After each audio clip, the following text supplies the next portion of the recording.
I got really lucky in that I met Jay Warmke. I'm completely devoted to him, and we've been together now this month, 45 years. The night that I met him, my friends had come to get me because I was supposed to go to the shelter and stay at night. And it was a Saturday, and I was hanging clothes out on a line. And they came to get me, and they said, "You have to go to this party." And it was out where I used to live when I was a battered woman. I really didn't want to go, but they just were not going to take no for an answer. So I drove there, and there were all these young people. Everybody was a lot younger than me, and it was a farm. I knew the family who had been there, and they still had sheep there. So I just got out of the my little truck and I went over to the barn. I hung out with the lambs. Mm. And that's probably where I've been most comfortable in my life, anyways, with animals. And so when I came back to where everybody was, they started introducing me, and Jay was there playing volleyball, and they'd been drinking quite a lot. And he just started talking, and I just could not believe how interesting he was. It had nothing to do with his gender. I told him in the beginning when he wanted to be serious that the things I loved about him most were his womanly qualities. And he would laugh and say, "Well, I'm going to take that as a compliment." So he never was unsure of himself as far as who he is as a person, which I was grateful. It was stability for me. He's the first place I ever felt safe in my life. So, anyway, so he's so cute and just chattering, and he followed me around, and he's telling me about the Beatles, and it's getting dark, and it was cold even though it was May. It was May Day, but it was cold. So he goes and gets me a pair of socks, and he starts up the steps to get these socks, and everybody goes, "Where are you going? We're going to play poker." And he goes, "Oh, uh in those days I was called Candy. Candy and her friends were going upstairs to have group socks." And of course, everybody, thought that was hysterically funny. And I was horrified. I was like, oh my God. The next day he calls up and wanted me to go with him to breakfast. And I was like, no way in hell. I wasn't doing anything with men. Yeah. First of all, he was too young. He was too good looking. And I figured that was a bad recipe in life for me. And so no. Anyway, he waited a couple days, then he called again. This is so on him. This whole thing of being rejected by somebody, he called back and he's like, "Okay, I got it all worked out. We can go to my sister's um, boyfriends and for dinner, and they're gonna make dinner." And I said, "Okay," and then I was like, "You dummy!" I like slapped myself in the face. So he shows up, and he has this old telephone repair van. And I said, "Oh my God, I'm so nervous." He goes, "Oh yeah, I was nervous too, but now that you said that, it's okay. We don't have to be nervous." That's so him even today. And so anyway, so he opens the van door, and in place of a normal seat, he has gutted it, and there is a lawn chair. And I said, "Oh my God." He goes, "It's okay because I put that in there just for you because before that I put that in there. It was a milk crate." Like, that was better. He upgraded for you. I know for me, I got a lawn chair. So anyway, that was the beginning. Yeah. And he wanted to be serious. Boy, he just from the get-go, he said I was the one for him, and he knew that person existed all of his life. And I would say, okay, I can't be the one for you. First of all, I don't want to be the one for you. I don't want anything to do with men in that way. And secondly, I got the wrong personality for you. Your friends are asking me, "What do you two talk about? We see you outside, sitting at the table talking." "No, you're not talking. He's talking, and he doesn't talk." I said, "Oh, he never shuts up. He's the most interesting person I ever met." He would tell me whatever he read, whatever he heard. We're still like that. We spend the morning. So we might spend 2 hours in the morning if we've like been off doing something and not together, whatever, just to tell each other. Anyway, so he was determined. And when he finally asked me to marry him, I had told him I can't do it. I explained what had happened to me, and he said something to me that no human being had ever said. He said, I can never in my wildest dream imagine how anybody could do anything to hurt you. And I would say that's pretty much been his relationship with me. And he doesn't tell the truth, he lays it out there, but he just is just this really amazing person. And so anyhow, he wanted to get married. I heard him pull in my driveway where my little trailer was, and I hear him run up the steps, slam the door open, run down the hall, and I was laying on the bed studying. He throws himself on top of me and he says, this is so him too, will you marry me? And then he jumps up and he leaves and he gets back in his vehicle. I'm like, wait, what just happened? And I never said anything. I was like, no, no, wait, where are you going? But he was gone. And now 45 years, as I like to say, I think it's going to last. Yeah. I'm pretty sure. I think so too. Too much kissing, too much holding hands, too much high praise. I know. Oh, you guys are darling. Well, he is the key to everything. I think one thing that's great, well, he has many things that are great and some that are too ornery, then just enough to, give him balance. I tell him that he's perfect, and perfection is having some faults because you have to be able to weigh everything. But I think from the very first I met Jay, I mean, the very first night, we've talked about this occasionally, that we just knew we were supposed to be together. Yeah.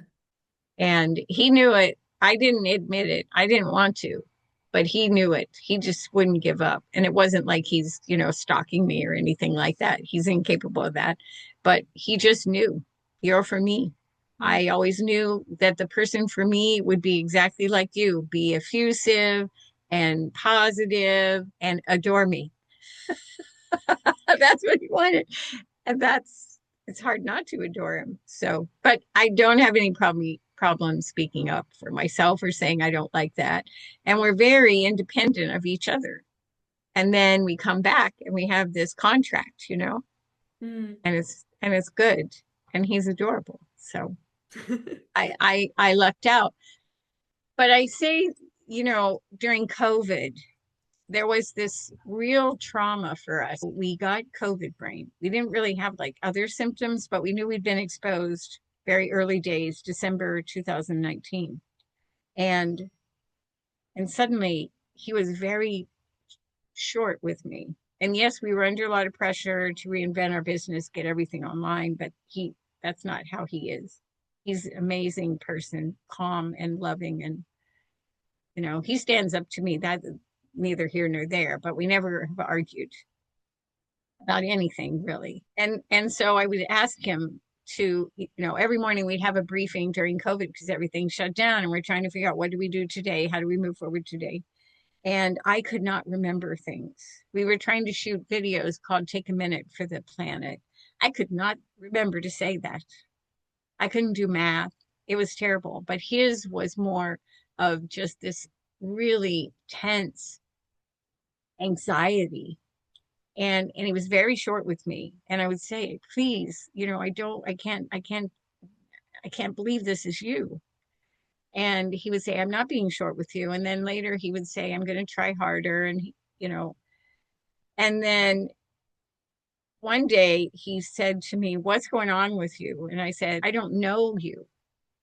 And I feel like my entire existence sits on the mental health that you have given to me repeatedly.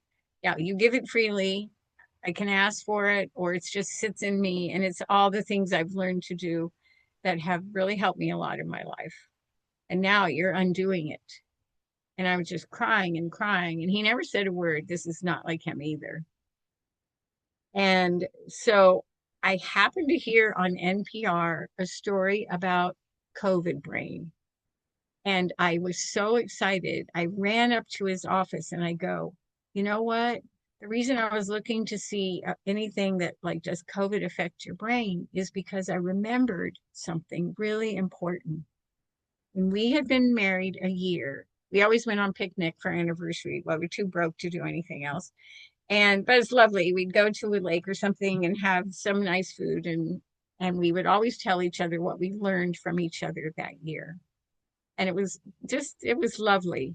And so the first year that we were married, I had such a fear of abandonment. And I worked on my courage at the anniversary picnic. And I said, I need you to tell me what it would take for you to abandon me. And he didn't skip a beat. He said, oh, all you have to do is say, I don't love you. And I could not grasp the power of that. And I said, oh, you have to repeat that. And so he said, if you said, I don't love you. And I said, oh my God, I have total power. I just don't say those words and everything's fine. So I had to ask him a few times to remind me what the words were because I couldn't believe it. And I believed him. I trusted him. Then he said to me, I said, what would it take for you to abandon me? And he said, oh, maybe if I hit you. And then he said, no, no, you wouldn't abandon me. He said, if I did anything mean to you, you would take me to the doctor because you'd be sure I was ill. And I laughed because I thought that's true. And now we have COVID brain. And I feel like, wow, I know he has COVID brain. I know what's wrong. There's nothing wrong. We're going to make jokes. We're going to spend every morning. The last thing we do is tell each other one thing we love about each other. And we're going to just not have any problem. And there were still some moments, and then we'd laugh and say, oh, COVID's brain's here. This is our relationship. People say to him, you should teach a class on, how to get along because they think he has a hard time being married to me. And he's always confused by that. He's like, no, she's the most amazing, wonderful person I've ever known. And I think that's also what we need to be talking about is how we fix relationships, how we don't use dirty fighting, and how we look for answers and we work on those answers. And that is the thing that Jay has given me is that openness to do that. And he was just an amazing dad, always an amazing dad. So that's the gift of my life is to be able to do all this work with women and girls and to have this amazing partner. And here we are 45 years later. You guys have been through so many big moves together too, or reinventions, as you like to call them, and the most recent one moving to Marietta. So I'm excited to see your next chapter as well. We're in it. Yeah. We're in it right now. Yeah. And lots of amazing things. And he's the rock star, You guys are both rock stars. Okay. All right. I'm the big picture person and he's the small picture person. So thank God he has accounting skills. It balances one another out. Well, that's true. And we are very different and we're very independent of each other. So when I talk about things about how important he is to me, it really is not about my independence because I travel with friends. I travel by myself. All the years we've been together, we've never had a vacation together until recently that some friend or somebody went along with us. We're always dragging people along, or always people living with us. Even now, the guy that works with us on Wednesday and Thursday stays overnight. So, and he's been great about that. At the beginning of our life together, he was horrified. Wait, I don't know these people. I'm like, well, you'll get to know them. And yeah, and so he's been drug along in a lot of ways, but it's been fulfilling to his life, and he admits that. So I get some credit, as it should be. That's so wonderful. Thank you so much, Annie. It's been amazing to talk to you yet again. Well, I got a lot of stories in me.